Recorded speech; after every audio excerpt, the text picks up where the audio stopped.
Hello YouTube, this is Frono. I'm going to make another Minecraft video for you showcasing a brewing unit that I created. It's 2 blocks wide, tileable, and you can use it in a multi-brewing environment for a brewer brewing machine that can brew several potions at once. It will detect incoming items, start brewing automatically, and once the potion is finished, it will output the finished potion.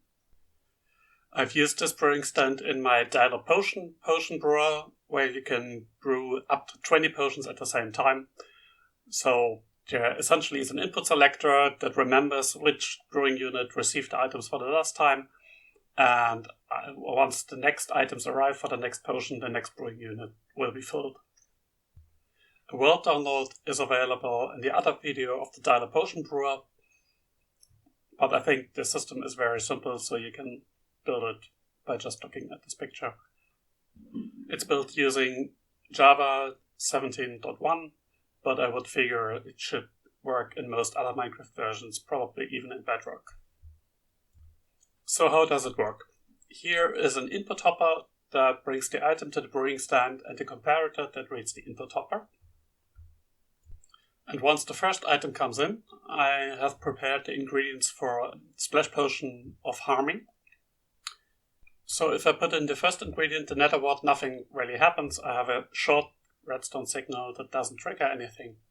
So the nether wart is in a brewing stand, but the brewing stand doesn't have water bottles and doesn't start brewing. If the second ingredient arrived, it will stay in this hopper above the brewing stand because the brewing stand is occupied with the nether warts, and I will get a signal from the comparator reading the hopper. The system detects the item in the hopper and will, after a short delay, add the water bottles. The brewing will start, and once the nether wart is done, it will input the next item and then the next and so on. So the signal from the hopper will change the status of this redstone torch. The redstone torch will go off, and the other hopper below the torch will be enabled. And the items on the left hopper, which are 74, why this number I'll explain in a moment, will start moving to the right hopper. So after a while, once 23 items have passed into the right hopper, we'll get a redstone signal of strength 2, which can be read by this repeater, and the signal will lock the hopper below the brewing stand. So if we have enough items move to the right hopper, the hopper below the brewing stand will no longer pick up the water bottles from the brewing stand, so we can safely brew. On the other side, we have the water bottle supply, which is usually locked, but it will be unlocked once the signal strength reaches 2. So this locking prevents that the water bottles will end up in the output chest. So at exactly the same time, we will lock the hopper that gets the bottles out of the brewing stand, and we will unlock the hopper that supplies the water bottles. And with the water bottles, the brewing stand will start to brew. We do have a short delay of about 7 seconds, which makes sure that we don't get any water bottles in the output.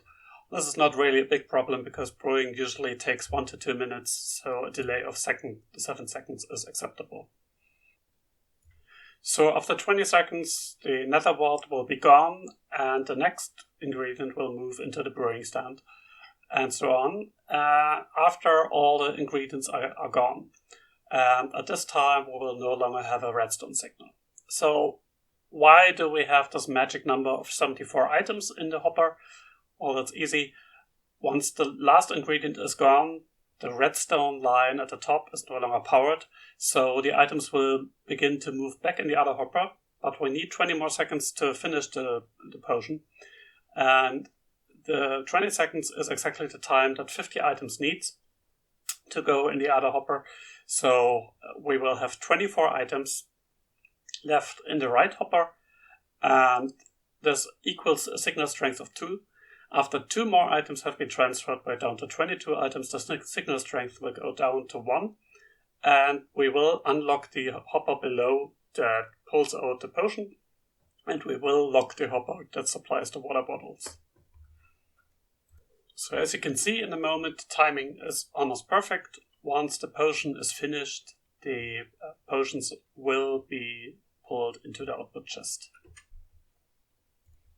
After that, we are finished, the potions are in the output chest, and the brewing stand is ready for the next action. Thank you very much for watching my video. I hope you enjoyed it a little bit. Leave a comment if you have questions or if you want a block-by-block tutorial, and also leave a comment if you want to see more videos like this. So, thanks again, and bye-bye.